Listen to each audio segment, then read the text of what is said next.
Indy's never put on really good races. They've had 2 or 3 pretty good finishes, but as far as the race itself, it's just hard to put on that kind of race. And a lot of times, the guys that's supposed to win the race don't win the race just because of strategy. And back in the day, if you had the best car, you pretty much had a chance to win the race. When the car blocks a car, the second car don't let off. The wind slows him down. This coming week is going to be a completely different kind of a racetrack because it's got a couple of grooves in the thing, and it's a shorter racetrack. The cars will probably stay closer together. Indianapolis, biggest name in racing other than Le Mans, France, and I've been there. You know, it was just a little bit more interesting than some of the road races. That's about all I can say about the race. It's so hard for them to race cars. They get within, 200 or 300 feet of each other, and they just stay. And they run and run and run and run. And I noticed right to begin with, the number 2 was back there. It was just on 3rd or 4th or something. And then some of them guys made pit stops or something happened anyway. And as quick as he got in front, he stayed out on old tires. He picked up a half of a second faster than what he could run behind somebody. And that shows the deal of how screwed up the aeros are on these cars. And, both of us watched it on television, and I'm sitting there watching it, and I said, I'm watching the first of it, and everything. I said, boy, this is easy on the fans in the grandstands to keep up with it. Because they can keep up with it. Because it ain't nothing happening. Then they had the caution at, 18 laps, I believe, wasn't it? And it was an early caution, and then some of them stayed out, and some of them pitted, some of them 2 tires and everything.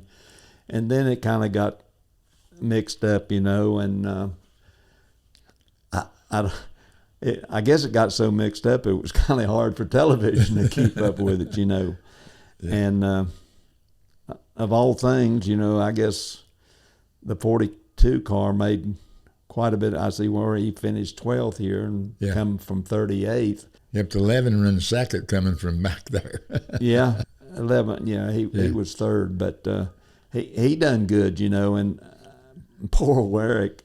I'm not saying it's bad luck. I'm just saying they left the wheel loose. Him, so that took what might have been for him out. Of course, as I say this, we're pulling for the 42 and the 43, but even the 5 car and stuff, he was just got marred up in the traffic stuff. It finally opened up for him at the end of the race, and the 24 was a pretty good car because he could pass some cars and stuff, but didn't he wind up running out of gas or something?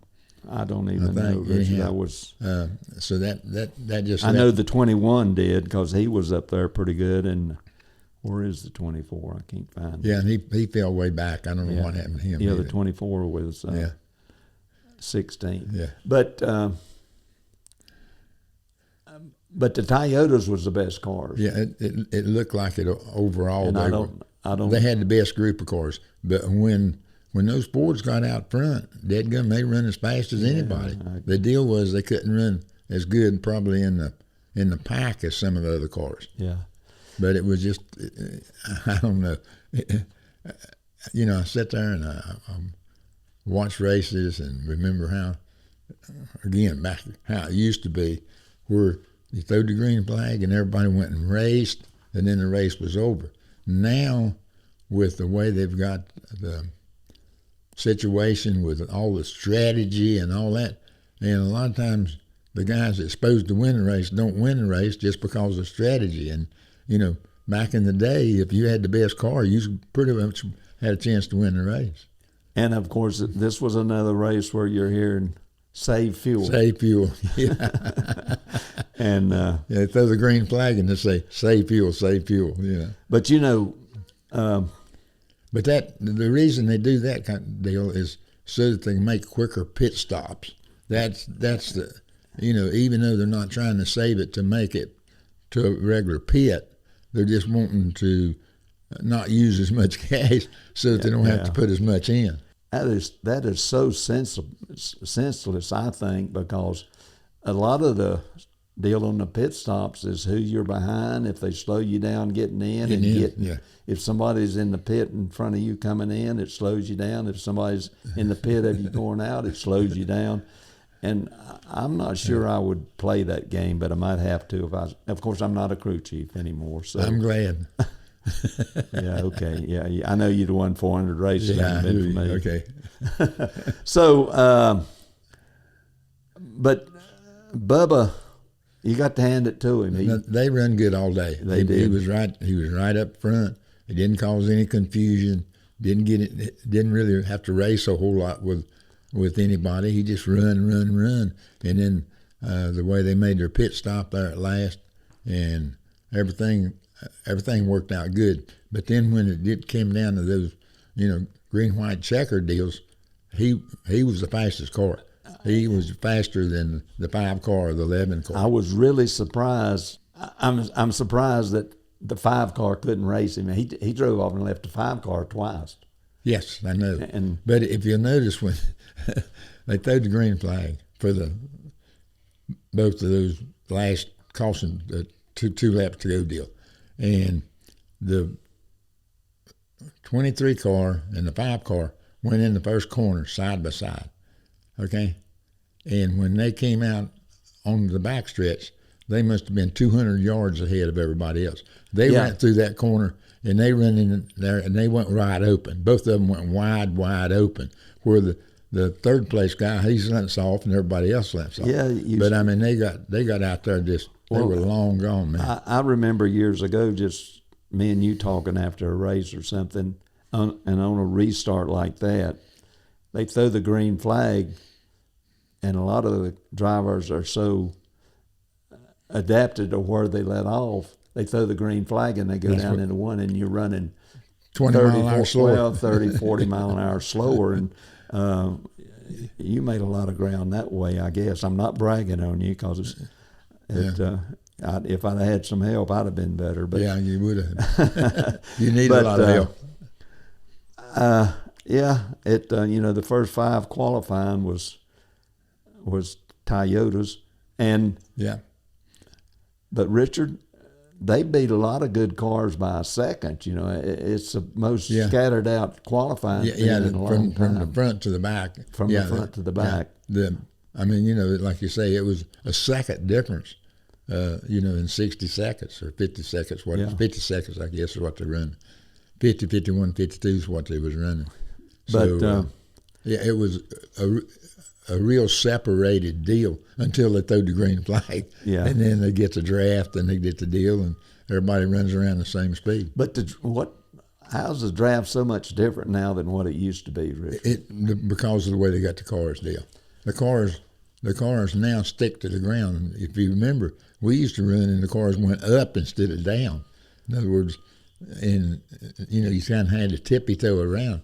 Now them cars just ground to the. I remember one night we was coming home from a race or something and was coming up 85, and it had to be a long time ago. And I'm driving the truck and you're sitting over there, and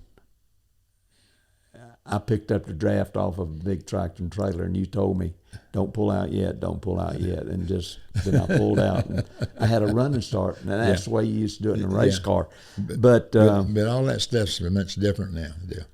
Well, I don't know how you overcome that, and I hadn't seen anybody that's figured it out, or maybe it's one of those deals where you can't figure it out because of the way the cars are made.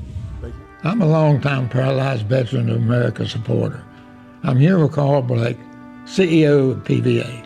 Since 2011, I've teamed up with Food City and PVA to raise over $4 million to support our national heroes. Thanks to the support of Richard Petty and Food City, we've been able to help veterans with spinal cord injuries and diseases like ALS and MS get the benefits that they've earned, the health care that they deserve, and the careers that they want to have meaningful, fulfilling, and independent lives. And we're kicking it into high gear this July. You can help by donating at the register at your local Food City. Or you can head over to pva.org and give online. Every dollar you give makes a difference. So join me in honoring those who sacrifice so much. Let's fuel the mission. Donate today. But here's another thing that happens, Richard, and it probably happened more this race than any race we've had all year. There was so much blocking going on. It was unreal. And when a car blocks a car and makes him let off, he drives off and leaves it because they got no throttle response. That's what's funny about this deal. When the car blocks a car, the second car don't let off. The wind slows him down. Okay. Well, he's got to let off. That's what's screwed up about it. They don't let off. They don't let off because somebody pulls in front of them. I believe they do, or they'd hit them. So I ain't a driver now, but I'm gonna bring up one other thing. When Denny Hamlin me and you talked about it Saturday night, I guess. When Denny Hamlin wrecked, he had to know a quarter of a mile before he hit that wall that he wasn't going to make that corner. But tell you what, if he had made it, it would have been a good time. If he'd have made it, he was going to beat everybody by almost a half a second. I mean, that's how good he was. Yeah, it was. But what really was good on our side, when they first started practicing, the first thing, the 43 and the 42 was half a second quicker than anybody. Yep. First time on the racetrack. And then everybody adjusted. And our cars didn't really get any better because they was about as good as they was going to go. But 42, you know, he was right there with everybody else till he got into the wall, you know. But a bunch of them hit the wall. He hit the wall twice, and then he crashed. Then he wrecked. But you used to go, especially to Atlanta, and we'd be way quicker than anybody till they made adjustments. And but that's talking about the old days again. That's one of them deals where you sit down and figured, and you put everything that you thought needed to be done. And when we got there, if it was right, then there wasn't no place for you to go. We couldn't get no better. But it's about all we had. But we went down there with that Magnum, what finally put us out of business with Dodge in '78 because it was a terrible car.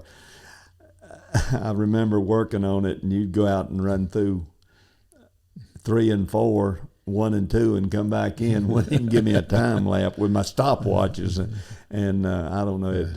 It was a terrible car, but that's yesterday. Anyhow, this coming week's going to be a completely different kind of a racetrack. Where we're going to Iowa.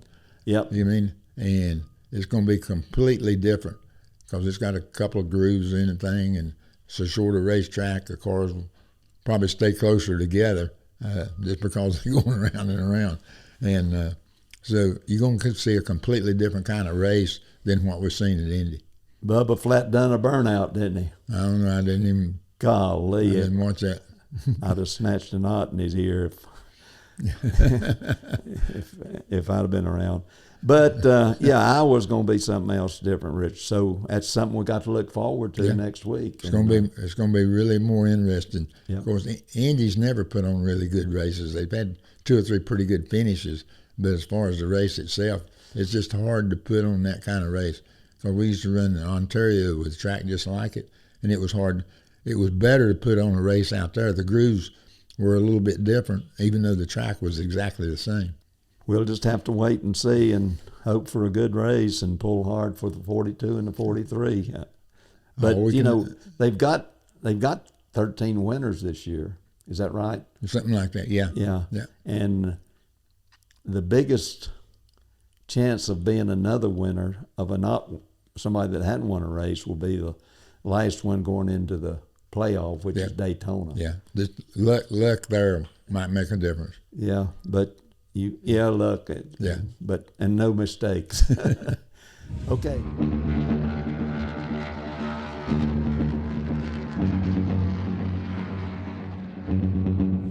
No, I never congratulate anybody. Okay, even my drivers and stuff.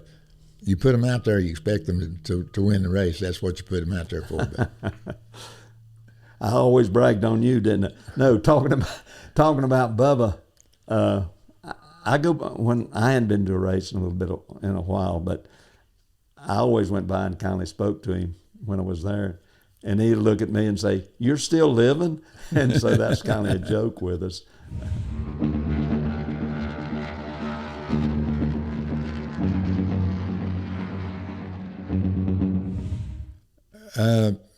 Probably back in my heyday, our heyday, I would have loved to run. Because I think that's the kind of racetrack that would have really worked good with the way Dale set up the car and the way the corners were on that particular racetrack. And then we had that Hemi engine, so we ought to have been really good at Indy. Yeah, back late, well, from the 60s all the way through the 70s and all in through that, torsion bars and leaf springs in the rear would really work super there. And like Richard mentioned, the Hemi engine with all that torque, it would have been put quite a show with that car.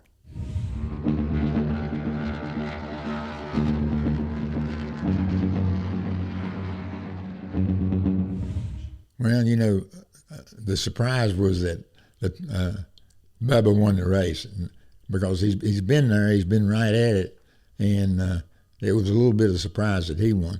But as far as the other deal, that was a no contest deal because the 54 car was so much better than the 10 car to begin with that the only thing that was going to happen is if the 54 car had.